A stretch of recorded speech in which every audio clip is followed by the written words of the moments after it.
तुम बगैर निकाह के मोहब्बत में कैसे यकीन कर लेती हो गुड़िया। यहाँ तो शादीशुदा को 10 साल मोहब्बत और बच्चों के साथ तलाक हो जाती है।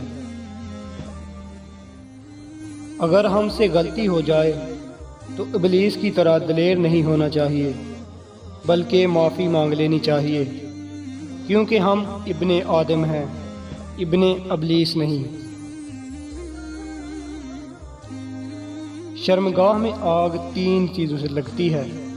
अव्वल, आँख के देखने से, दोम, हाथ के छूने से, और सोम, कान के सुनने वाली बात से। बाबा जी कहने लगे, पुत्र, महबूब को देखना मोहब्बत की शर्त नहीं होती, लेकिन कोई बिना देखे अवैस कर्मी बन जाता है और कोई पास रहकर भी अबू जहल रहता है।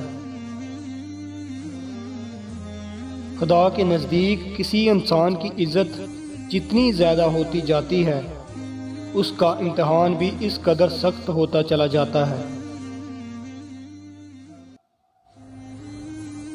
नफ्स वो भूखा कुत्ता है जो इंसान से गलत काम करवाने के लिए उस वक्त तक भौंकता रहता है जब तक वो गलत काम करवा न ले, और जब इंसान वो काम कर लेता है तो ये कुत्ता सो जाता है, लेकिन सोने से पहले ज़मीर जगा जाता है।